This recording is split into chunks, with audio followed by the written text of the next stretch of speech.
EduTalk. Welcome leaders. Assalamualaikum warahmatullahi wabarakatuh. Waalaikumsalam warahmatullahi wabarakatuh. Halo Smart Sumsel Friends dan juga Halo. tentunya sahabat-sahabat sekalian yang menyaksikan podcast ini di laman YouTube Seman Sumatera Selatan.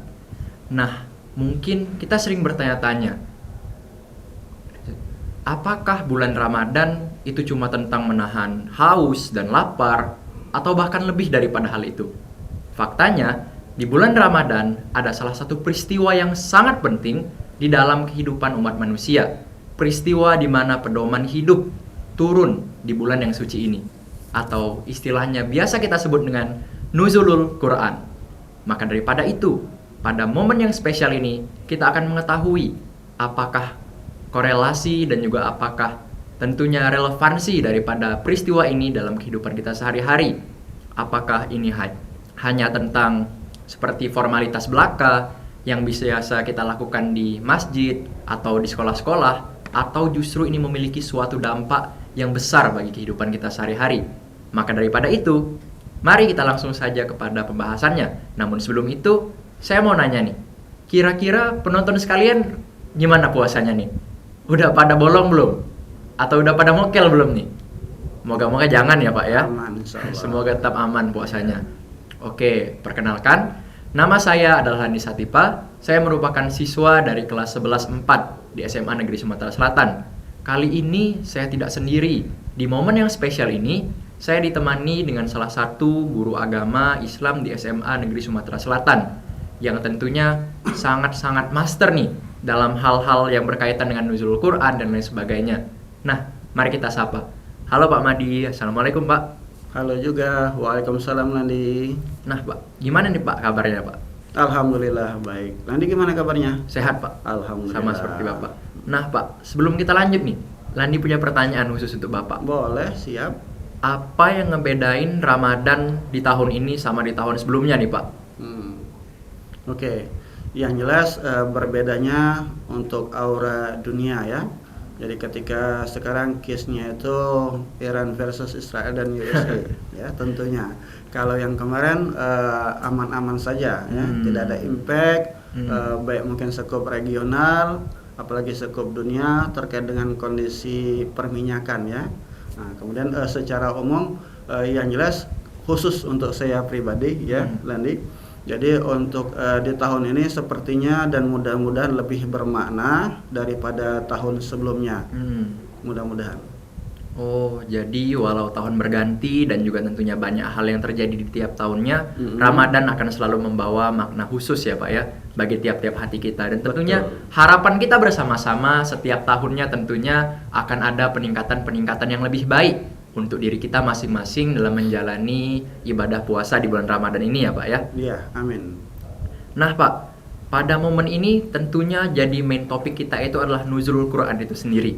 Siap. Kita sering nih Pak ya memperingati yang namanya Nuzulul Quran setiap Ramadan. Tapi mungkin kayaknya banyak dari kita Pak yang masih kurang paham tentang Nuzulul Quran itu sendiri, maknanya dan tentunya relevansinya di dalam kehidupan kita sehari-hari. Nah Pak, Lani agak penasaran nih, apa sih Pak yang sebenarnya dimaksud dengan Nuzulul Quran dan sejarah turunnya wahyu kepada Nabi Muhammad SAW itu sendiri Pak? Baik, terima kasih Landi atas pertanyaannya. Jadi Nuzulul Quran itu sendiri berasal dari bahasa Arab nazala yanzilu. Nuzul itu artinya turun. Quran, Al-Quran. Jadi peristiwa turunnya Al-Quran. Nah, mayoritas ulama menyepakatinya untuk Al-Quran ini turun di malam ke-17 Ramadan. Artinya ketika amalan yang lebih afdol di bulan Ramadan ini adalah tilawah Al-Quran. Kenapa? Karena lahirnya ataupun turunnya ataupun happy milad, happy anniversary-nya Al-Quran itu adalah di bulan Ramadan. Termasuk juga sebetulnya 3 kitab terdahulu, Taurat, Zabur, dan Injil itu diturunkan pada bulan Ramadan. Oh, jadi bulan Ramadan ini memang bulan yang spesial ya Pak ya? Iya. Jadi betul. katakanlah bulan yang bisa kita katakan sebagai bulan yang khusus, di mana kitab-kitab itu turun Pak ya? Kitab-kitab itu diwahyukan pada nabi-nabi di zaman-zaman itu Pak. Betul. Nah Pak, Landi tuh kadang bertanya-tanya nih Pak, Mm-mm. kenapa harus bulan Ramadan gitu Pak? Mm-mm. Apa pesan khusus atau makna yang Allah selipkan Pak di balik peristiwa turunnya Al-Quran ini di bulan Ramadan? Kenapa kayak nggak di bulan Zulhijjah gitu atau Rabiul Awal? Pastinya teman-teman pada bertanya-tanya kan, apa hal spesial di balik peristiwa ini dan kenapa harus Ramadan Pak? Baik sekali pertanyaannya. Jadi kenapa harus di bulan Ramadan? Ramadan sendiri itu mempunyai gelar Sayyidus Syuhur, penghulunya bulan. Jadi ketika bulan itu adalah Ramadan, ketika hari itu adalah Jumat. Kemudian juga mengapa Ramadan ini dimuliakan? Ya karena diturunkan Al-Quran dan 3 kitab sebelumnya. Seandainya, ini main kata berandai-andai ya, smart leaders, ketika Al-Quran pun 3 kitab sebelumnya diturunkan pada bulan yang lain selain bulan Ramadan, pasti bulan itu yang akan Allah muliakan. Tapi memang ini sudah Allah tetapkan di bulan Ramadan, kemudian juga sudah disyaratkan secara konkret di surat Al-Baqarah ayat 185. A'udzubillahi minasyaitonirrajim. Syahrul Ramadan alladzi unzila fihi al-Qur'an hudal linnas wa bayyinatin minal huda wal furqan. Jadi bulan Ramadan itu adalah bulan diturunkannya Al-Quran. Apa posisinya? Hudal linnas, petunjuk bagi manusia. Jadi ketika kita Landi mau ke SMA Sumsel dari daerah, pasti tentunya membutuhkan petunjuk, guide, arahan, map. Nah, begitu pula ketika smart leaders mau menuju kepada jannahnya Allah, kemudian relnya Allah Subhanahu wa taala, kita perlu guidance. Al-Quran itu guidance kita untuk menuju ke jalan yang benar. Cukup menarik ya Pak ya. Jadi mau di bulan apapun itu tentunya ada maksud tertentu ya Pak ya. Betul. Ada katakanlah pelajaran-pelajaran moral yang Allah selipkan di balik itu. Nah kadang tuh orang bertanya-tanya Pak, kenapa harus di bulan Ramadan? Nanti turunnya di bulan Zulhijjah, nanya, kok di bulan Zulhijjah? Kenapa gak bulan di Ramadan kan? Pastinya yang kita tahu semua Allah itu maha tahu ya Pak ya. Jadi apa yang kita tahu belum tentu itu merupakan hal yang sesuai dengan apa yang menjadi kehendak Allah. Jadi di balik itu ada baiknya kita memaknai makna-makna atau pesan-pesan yang tentunya tersirat atau tersurat di balik peristiwa-peristiwa seperti nuzulul Quran itu sendiri ya Pak ya. Betul. Nah Pak, wahyu pertama yang turun adalah kata Iqra atau membaca. Mengapa perintah membaca menjadi pesan atau katakanlah perintah pertama dalam agama Islam, Pak?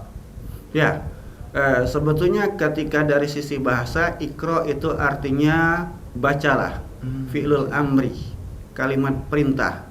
Nah, seluruh umat muslim dan muslimah disuruh membaca, artinya long life education, pembelajaran seumur hidup. Dan itu punya makna mendalam.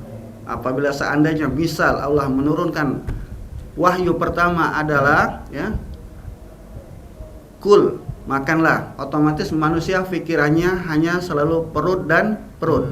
Ishrab, minumlah, pikirannya hanya minum dan minum, lebih kepada asupan-asupan fisik. Apabila Iqra itu asupan akal, otak yang menjadi center daripada pergerakan seluruh tubuh anggota manusia ini. Jadi manusia sendiri itu ketika ia terkategori orang yang waras, sehat, otaknya normal, maka ketika kita dididik melalui kalimat awal Iqra, bacalah, itu menandakan bahwa Islam itu sangat cinta dengan ilmu pengetahuan. Jadi sebetulnya orang mulia bukan karena harta, orang mulia bukan karena jabatan, orang mulia bukan karena hal-hal yang lain, tetapi karena keilmuannya yang membuat orang tersebut mulia. Dan itu termasuk warisan terbaik menurut agama Islam, ilmu. Cukup menarik ya Pak ya. Jadi memang orientasinya sudah disiapkan ya Pak ya. Iya, karena betul sekali. Landi sering memperhatikan tentunya orang-orang itu memiliki orientasi yang berbeda dalam hidupnya Pak ya. Karena kalau perintahnya makanlah seperti tadi Pak ya. Mungkin orientasinya tentang hal-hal duniawi yang seperti itu Pak, tentang kepuasan dan lain sebagainya. Namun kalau kita maknai lebih dalam lagi, justru kata Iqra inilah yang menjadi awal dari orientasi yang menuju pada dampak yang lebih besar ya Pak ya. Betul sekali. Seperti ilmu pengetahuan dan lain sebagainya. Ya. Seperti yang kita pahami, misalnya buku adalah jendela dunia ya Pak ya. Ya. Bagaimana mengakses jendela dunia itu? Tentunya dengan membaca tadi. Betul. Nah, cukup menarik Pak. Nah, ini memang suatu hal yang tentunya sangat menarik apabila dibahas Pak. Bahwa wahyu pertama justru berbicara tentang membaca dan ilmu pengetahuan. Nah Pak, apakah bisa dikatakan bahwa turunnya Al-Quran menjadi salah satu awal dari lahirnya tradisi ilmu dalam peradaban Islam itu sendiri, Pak? Ya, itu merupakan suatu pecutan untuk orang-orang Muslim, dan kita ketahui di era-era klasik itu para ilmuwan itu pemberi pondasi awal itu adalah orang-orang Muslim. Kita mengenal Ibnu Sina, ahli kedokteran dan filsuf. Kita mengenal Al-Farabi, ahli fisika. Kita mengenal Al-Khwarizmi, penemu angka 0, kemudian ahli matematika dan lain sebagainya. Hanya saja ketika era-era kekinian belum muncul lagi para cendekiawan, para pemikir-pemikir Islam itu yang signifikan temuannya. Jadi ketika di awal kalimat Iqra di surat Al-Alaq tersebut sudah dibuktikan oleh para cendekiawan, para ilmuwan Muslim terdahulu. Oh, cukup menarik ya Pak. Jadi katakanlah suatu kerugian nih Pak ya, apabila ada seorang Muslim yang memang katakanlah menganggap remeh makna daripada Iqra atau bahkan peristiwa seperti nuzulul Quran itu sendiri. Betul. Mengapa? Karena justru fenomena atau momen itulah yang menjadi momen awal cikal bakal berdirinya ilmu pengetahuan dan juga peradaban yang berdasar pada ilmu di dalam tentunya peradaban Islam itu sendiri ya Pak ya. Ya. Jadi sangat penting bagi kita untuk melek terus nih mengenai hal itu. Terutama harusnya seorang muslim itu katakanlah memiliki kemampuan literasi yang baik ya Pak ya. Wajib, ya. Karena fun fact-nya perintah awalnya aja udah Iqra ya Pak Iqra. ya. Jadi jangan malas baca nih. Betul sekali. Nah Pak, dalam konteks pendidikan modern nih Pak, Ya. bagaimana sih seharusnya generasi muda memaknai perintah membaca dalam Al-Quran itu sendiri Pak? Terutama generasi muda itu tentunya memiliki pandangan, apalagi generasi milenial, maksud saya generasi di zaman Gen Z, ini Pak, Gen kayak Alpha. Gen Z, Gen Alpha, tentunya pola pikir mereka itu dipengaruhi oleh faktor-faktor kayak modernisasi, westernisasi. Nah, cara mereka sendiri memaknai hal-hal seperti ini Pak, bagaimana nih Pak agar tetap relevan sama zaman, namun nggak keluar dari orientasi Islam Pak? Baik, bagus sekali pertanyaannya Landi. Jadi untuk sisi awal adalah tanamkan pondasi. Apa pondasinya? Tentang keimanan. Ketika sebut saja Gen Z, Gen Alpha dibenturkan dengan kasus-kasus kekinian, mereka tidak akan bergeser, mereka tidak akan keluar daripada relnya ketika sudah ditanamkan basicnya tentang keilmuan, tentang keakidahan, sehingga mereka tetap berjalan pada rule, pada jalur, pada rel yang benar. Jadi silakan zaman berganti, zaman menjadi lebih canggih, tetapi kita sudah punya filter, kita sudah punya pondasi, maka tidak akan terwarnai. Bahkan kita harapannya adalah mewarnai zaman, bagian daripada memberikan tinta emas kepada zaman tersebut yang mana kita bisa dikenang sepanjang zaman. Seperti Landi, ahli IT, pintar matematika, Amin. pintar bahasa Inggris. Tentu Landi pengen namanya dikenang di SMA Sumselin. Wah, ya, ketika berbahasa Inggris itu Landi speakingnya bagus sekali.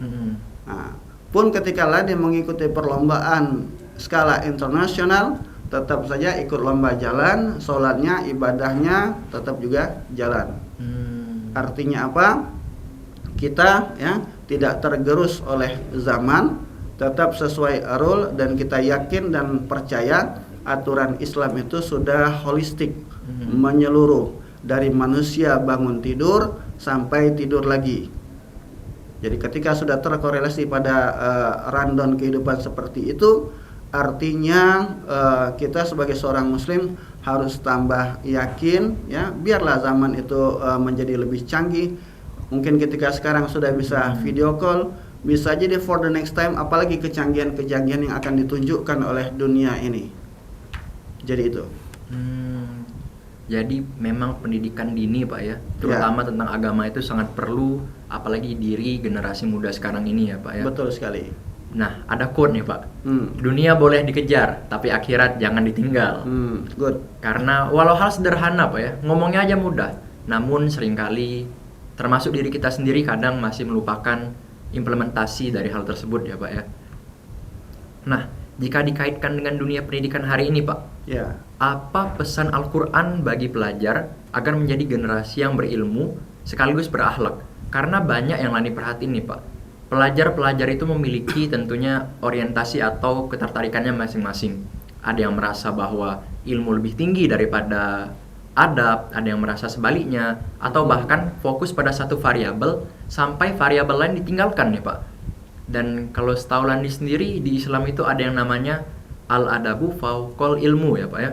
Ya. Nah, kalau menurut Bapak sendiri, apa sih Pak strategi atau bahasa Gen Z, bahasa anak-anak zaman sekarang nih, tips dan trik yang baik nih Pak, agar katakanlah ilmu pengetahuan dan akhlak kita itu balance tuh Pak.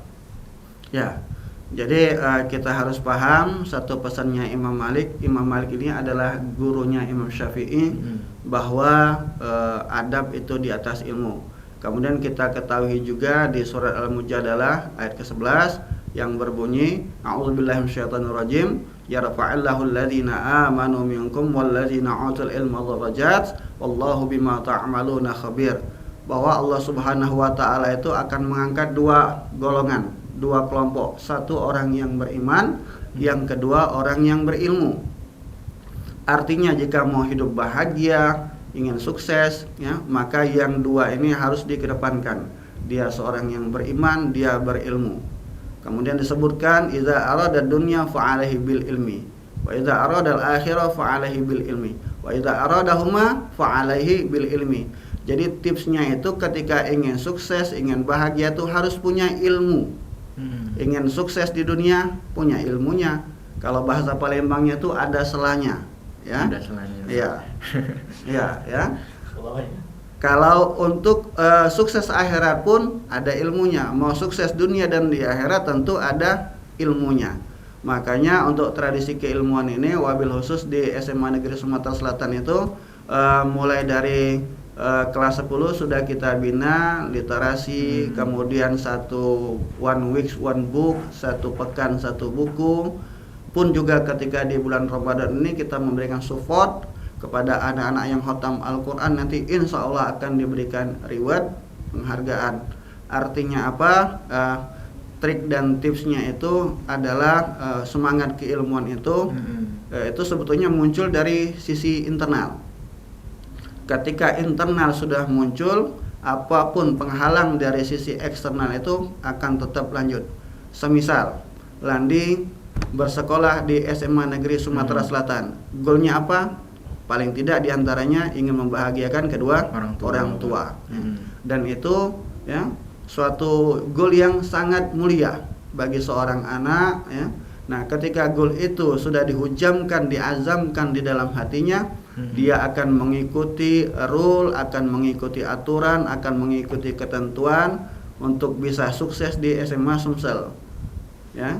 Jadi ketika sudah mengikuti, insya Allah ya, apalagi di SMA Sumsel ini walaupun sekolahnya gratis, tetapi ya, anak-anaknya sangat berprestasi. Termasuk untuk kita arahkan ke perguruan tinggi favorit yang ada di Indonesia, termasuk juga ke luar negeri. Wow. Ya. Sangat menarik ya Pak ya. Tentunya banyak hal-hal yang harus diejakan Pak. Ya. Kalau kata orang Palembang itu bereja. Ya, bereja. Nah, tentunya Pak, kadang itu kita tuh salah berpikirnya di bagian kayak untuk apa kerja capek-capek misalnya, cari uang sampai malam, begadang. Kalau ujung-ujungnya kan udah ada yang ngatur Pak ya. Jujur memang benar Pak.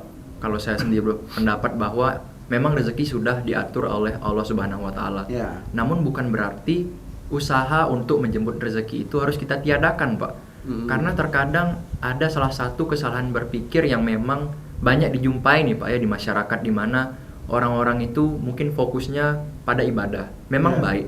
Namun banyak dari mereka yang katakanlah denial nih Pak tentang pentingnya juga mencari nafkah, perlunya juga uang itu sendiri. Bukan semata-mata tentang hidup materialistis.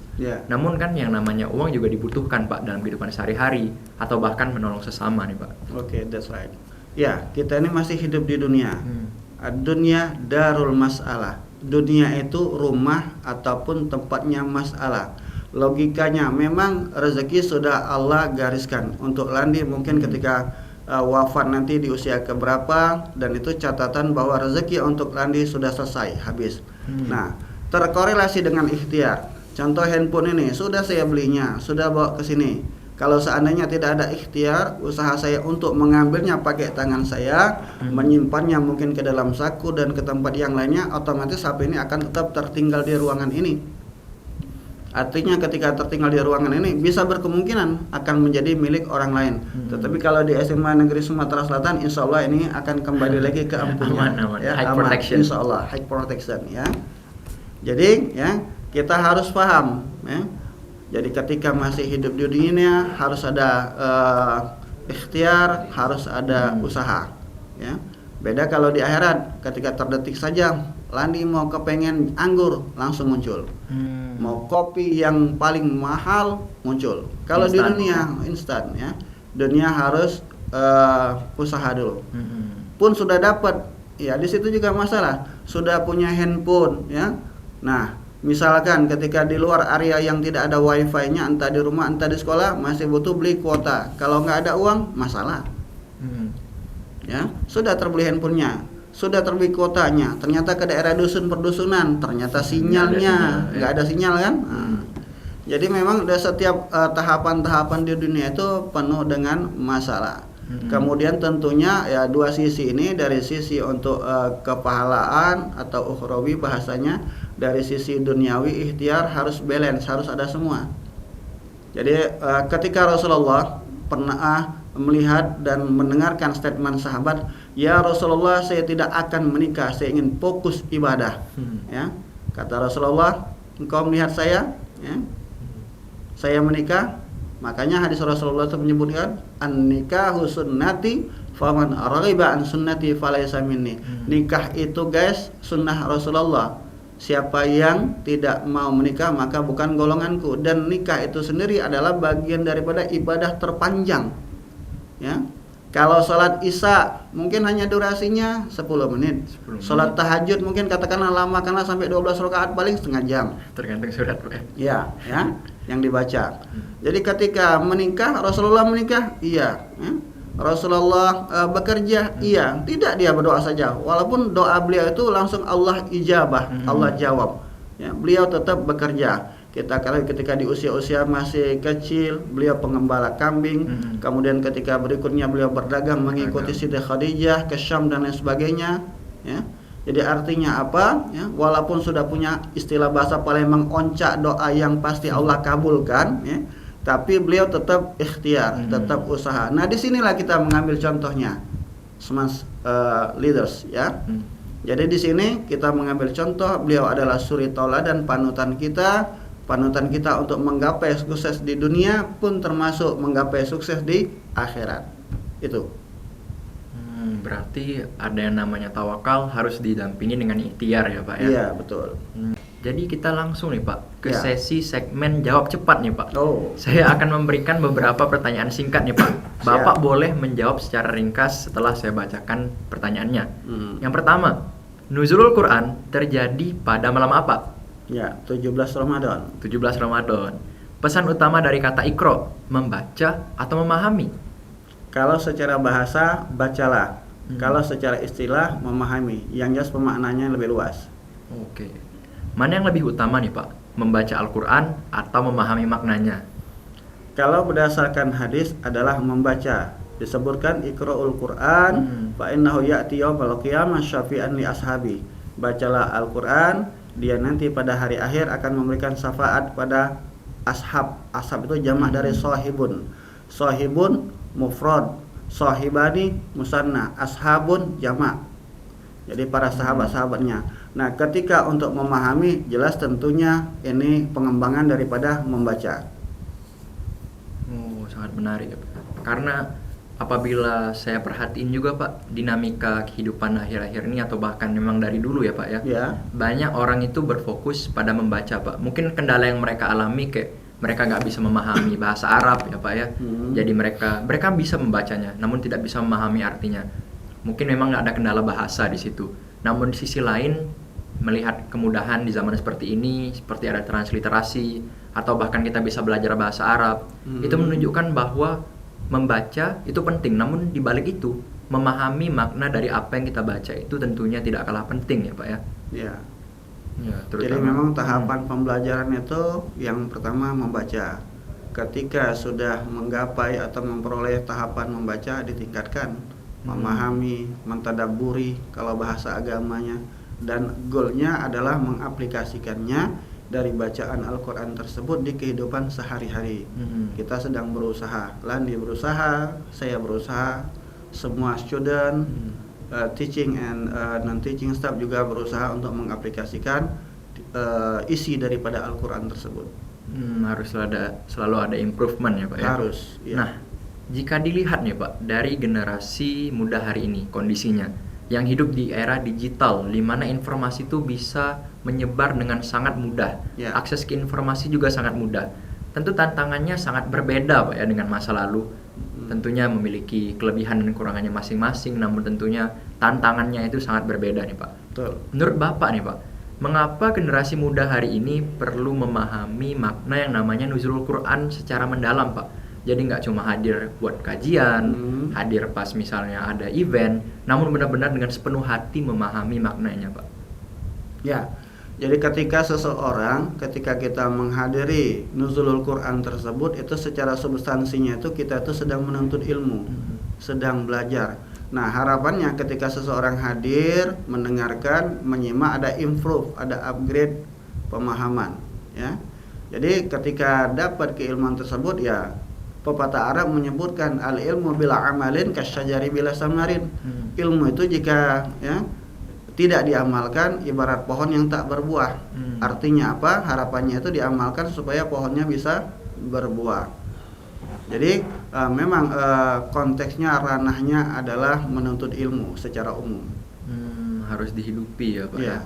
Oke, cukup menarik nih Pak. Nah Pak, apalagi kalau kita lihat di kondisi zaman sekarang ini, banyak orang-orang itu Pak kalau mau healing ya Pak ya, biasa scroll TikTok, cari quote-quote kayak gitu Pak, kata-kata mutiara, kata-kata motivasi hari ini nih Pak. Nah, di tengah derasnya arus informasi digital ini Pak, bagaimana cara agar Al-Quran tetap menjadi pedoman hidup bagi pelajar? Jadi nggak cuma standar TikTok doang yang jadi katakanlah sumber healingnya, namun jadi yang utama itu adalah pedoman dari Al-Quran itu sendiri nih Pak. Ya. Sebetulnya Landi dengan membaca Al-Quran itu sendiri adalah healing bagi kita, ya. Jadi dengan healingnya yang seperti itu tidak harus kita jauh-jauh, mungkin perjalanan ke luar negeri yang membutuhkan kos yang besar, kemudian scroll TikTok. Ya TikTok itu kita sendiri harus bisa memilah mana yang baik, mana yang buruk, mana yang tidak, ya. Nah ketika Al-Quran tersebut merupakan bagian daripada healing kita, ya, yang itu tentunya ya, dengan membacanya saja sudah merasakan healingnya. Apalagi mentadaburi tadi, memahami makna, mempraktikannya. Jadi Al-Quran itu tidak lekang oleh zaman. Jadi walaupun zaman milenial, walaupun zaman Gen Z, Gen Alpha pun nanti hatta ya mau mendekati yaumul akhir, dia tetap relevan.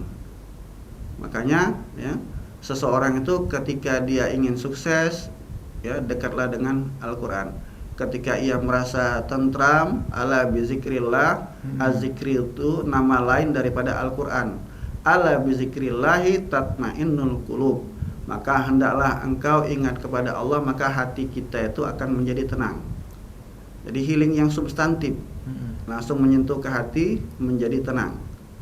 Artinya ya tidak perlu kos yang besar-besar ke luar negeri, belum lagi rempongnya, persiapannya ya. Itu paling sudah ambil saja Al-Quran, baca, diresapi dengan syarat ya, diresapi ya. Bila perlu ketika membaca Al-Quran juga sisi yang lain membaca terjemahnya bagi mereka yang belum paham bahasa Arab. Membaca terjemahnya, di situ akan mendapatkan kenikmatan-kenikmatan. I see. Nah, satu lagi nih Pak. kan kadang apalagi buat generasi yang masih muda nih Pak ya. Ya. Mereka mungkin baca Al-Quran, ada memang yang pure karena hati mereka dekat dengan Al-Quran ya Pak ya. Namun mungkin banyak dari mereka yang baca Al-Quran, yang tadarus misalnya, simply karena itu tugas dari gurunya. Atau minta tanda tangan imam gitu pas sholat tarawih misalnya, sholat tarawih. Biar apa? Biar dikasih banyak THR misalnya. Biar sesudah minggu kesekian puasa dikasih THR juga nih Pak.